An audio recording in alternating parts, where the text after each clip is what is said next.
Саламатсыздар ма балалар? Көңіл күйлерің қалай? Жақсы. Ендеше сабағымызды бастаймыз, балалар.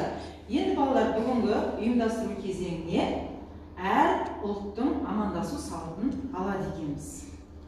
Қазір бейнероликті қарайық.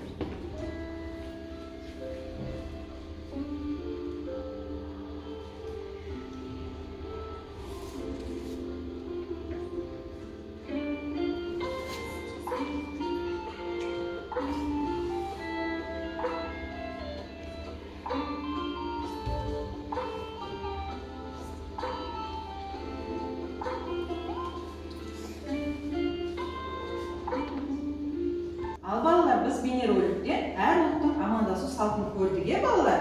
Енді біз өзіміздің қазақ еліміздің амандасу салтымен бәріміз жұп-жұбымыз амандасайықшы, балалар. Орнымызға қарайық. Қалай амандасады қазақ салты? Қазақ елі қалай амандасады? Жарайсыңдар, керемет. Ал балалар, енді үй тапсырмасын орындаймыз. Үй тапсырмасы бізде амалдарды орындау екеніне. Кәні, кім шығады тақтаға? Келе ғой. Кән, мына есептерді шығарамыз. 30 сағат тең 40 сағат болады. Дұрыс па балалар жауабы? Иә. Жарайсың, керемет. Кән, келесі кім шығады? Келе ғой. 1 сағат 4 сағат 7 сағат. Дұрыс па балалар? Иә. Жарайсың, келесі келе ғой. Кет, көне. 60 сағаттан 40 сағатқа 20 сағат. Жарайсың. Дұрыс па балалар? Иә. Келесі оқушы. Назетке келе ғой. 9 сағаттан азайталып 5 сағатты 4 сағат қалады. Дұрыс па балалар? Иә. Жарайсың, керемет. Кән, қошеметтеп қойайықшы. Ал балалар, енді біз жаңа тақырыпты ашу барысында мына бейнероликке назар аударайық. Адамдар барлығы уақыттан бастап күн мен түннің ауысып отыратынын және жыл мезгілдерінің айналадан кетіп отыратынын байқаған. Сол кездерден бастап алғашқы уақыт өлшем бірліктері тәулік, ай, жыл пайда болды. Ал тәулік дегеніміз не? Біз жердің өз-өзіне тоқтаусыз айналып тұратынын білеміз. Ал тәулік бұл жердің өз-өзі бір айналып шығуына кететін уақыт өлшемі. Жердің күнге біресе бір жағын, біресе екінші жағын аударып тұратындықтан бізде күн мен түн бар. Тәулік осы күн мен түннің қосындысынан болатын уақыт өлшемі. Шартты түрде тәулік 4 интервалдан тұрады.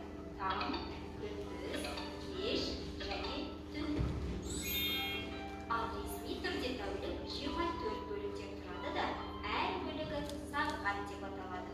Сағат тәуліктің уақытын өлшеуге арналған құрылғы. Бір тәулікте 24 сағат болады. Тәуліктің басы түнгі 12-ден немесе 24:00-ден басталады да, күндізгі сағат 12-ге дейін жарты тәулік өтеді. Ал күндізгі 12-ден кейінгі сағат 13:00 немесе күндізгі сағат 1 болады. Сағат тілі түнгі 12-ге дейін немесе 24:00-ге дейін жеткенде дәл бір тәулік өтті деп есептейміз. Біз алдыңғы видеоматериалдан жер планетамыздың күнді 365 тәулікте, яғни бір жылда айналып шығатынын білген болатынбыз. Сонымен бір жылда 365 тәулік болады екен. Тек 4 жылда бір келетін толық жылда ғана 366 тәулік болады. Ал бір жылда 12 ай болады. Ал ай дегеніміз не? Ай бұл айдың жерді толық бір айналып шығуына кететін уақыт аралығы, яғни айда уақыт өлшемі. Бір айда 30 немесе 31 тәулік болады. Тек ақпан айында ғана 28 тәулік. Ал егер 4 жылда бір келетін толық жыл болса, 29 тәулік болады. Ал енді бір жылдық күнтізбені қарайық. Сіздер бір жылда 12 ай болатынын білдіңіздер. Жылдың басы қаңтар айында 31 тәулік, ал ақпан айында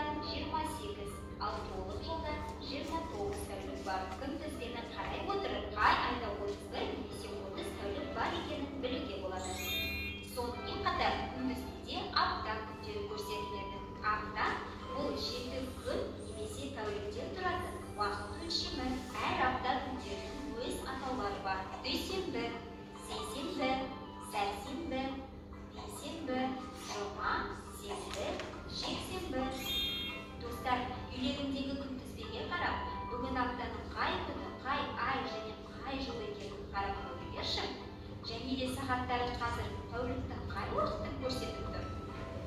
Жарайсыңдар достар, уақыт өлшем бірліктері түсінікті болды деп ойлаймыз. Барлықтарына сәттілік. Балалар, енді осы бейнероликтен көргендегідей, бүгінгі тақырыбымыз уақытты анықтау. Енді біздің мақсатымыз минут, бұл аз уақыт аралығы. 1 минутта 60 секунд бар екен. Білеміз ғой, балалар? Неше секунд бар екен 1 минутта? 6. Жарайсыңдар. 1 минуттың ішінде қысқа әрекет жасауға болады. Болады ма? Сағат уақыттың өлшем бірлігі. Сағат уақытты көрсететін құрал. Ал балалар, енді біз мақсатымызға жеттік. Енді бізге тапсырмалар беріліп жатыр. Қана, мына тапсырмада есепте дейді. 2 тәулікте неше сағат бар?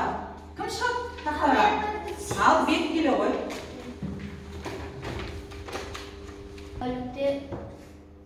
Екі тәулікте Неше сағат? неше сағат бар? 2 тәулікте 48 сағат. Жарайсыңдар. Дұрыс па балалар? Иә. Келесі екінші тапсырмамыз кім шығады? Екінші тапсырма кім шығады? Келе ғой. Ал балалар, келесі тапсырма кім шығады? Келе ғой. Тапсырманы оқимыз. 3 тәулікте қанша сағат бар? 3 тәулікте 72 сағат бар. Жарайсың. Дұрыс па балалар? Келесі тапсырма. 4 тәулікте неше сағат бар? Келесі тапсырмаға. Келе ғой. 4 тәулікте неше сағат бар? 4 тәулікте 86 сағат бар. Дұрыс па балалар? Жарайсыңдар. Келесі тапсырма. 5 тәулікте неше сағат бар? Келе ғой.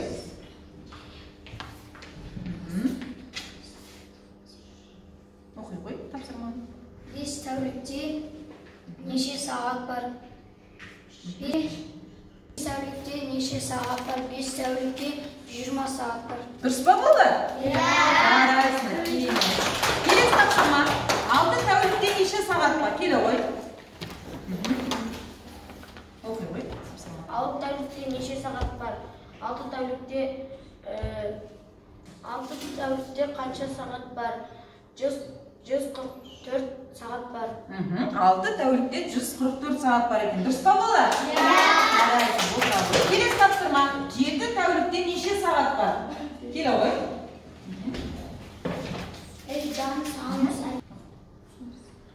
тәулік. 7 тәулікте неше сағат бар? 7 тәулікте неше сағат бар? 7 тәулікте 168 сағат бар. Дұрыс па балалар? Енді балалар, бір аптада неше сағат бар екен сонда? 100? Келе ғой.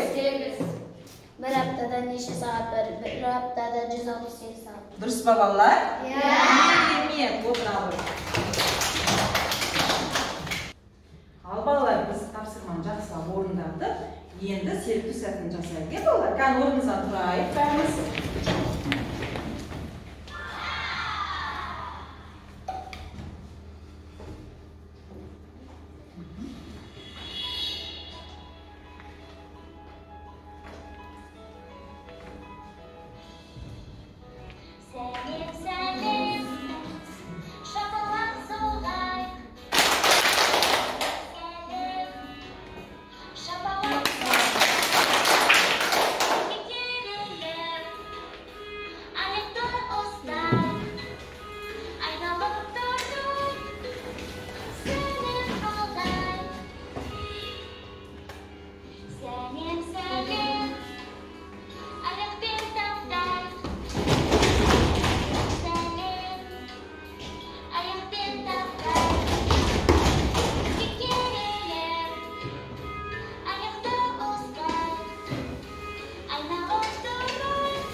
сабағымыз ұнады ғой.